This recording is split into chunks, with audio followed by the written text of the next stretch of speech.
Hi, I'm Tobias Huerlimann. I'm a partner of Bain & Company in our tech practice.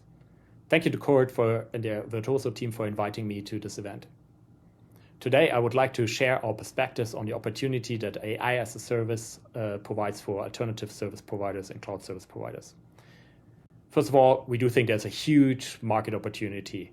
We do think that opportunity will be worth more than $50 billion in 2030 for alternative cloud providers alone.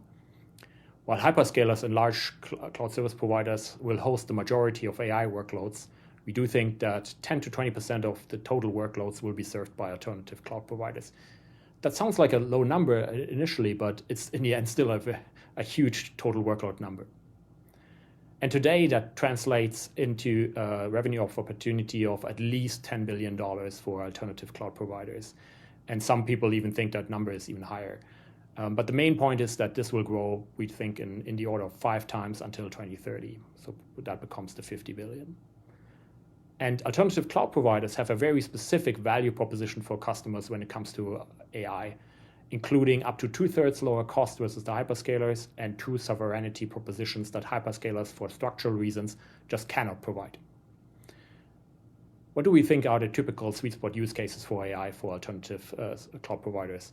They include training of enterprise proprietary domain-specific models, inference using sensitive data, AI-powered process automation, and internal data pipeline and enrichment use cases. Now, where exactly is that opportunity? We do think today it's really in AI infrastructure and platform as a service offerings, but going forward, there will also be an additional significant opportunities in prepackaged AI applications and bundles. How come? So today, the main opportunity is in AI infrastructure as a service, but that's a quite developed and mature space. And we do think that the majority of alternative cloud providers already offers that. And we do think it's actually partly commoditized. For example, services like GPU as a service or inference APIs actually do have some price pressure. So going forward, we do think there's going to be more opportunity in prepackaged AI applications and bundles a little bit higher up the stack. Here you'll find more white space, as today less than 20% of the alternative cloud providers offer that offering.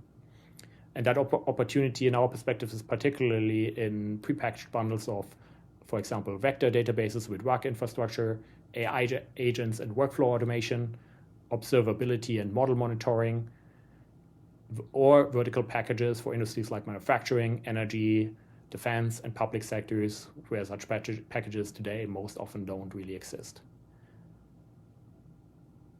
In order to build up the offering, alternative cloud providers need to be very strategic and selective in choosing what it makes sense to offer for them.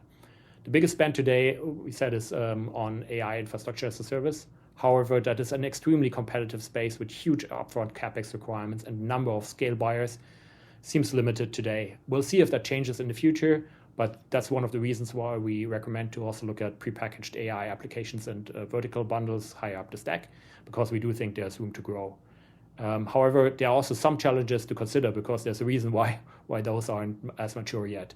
First of all, they typically need substantial domain knowledge to build, and that domain knowledge is very often not yet readily available in alternative cloud providers, so requires investment in people that have that knowledge. It also, in many cases, requires a different go-to-market motion versus the offerings that alternative cloud providers typically offer. Often also in larger accounts, there's the involvement of a system integrator that needs to be considered.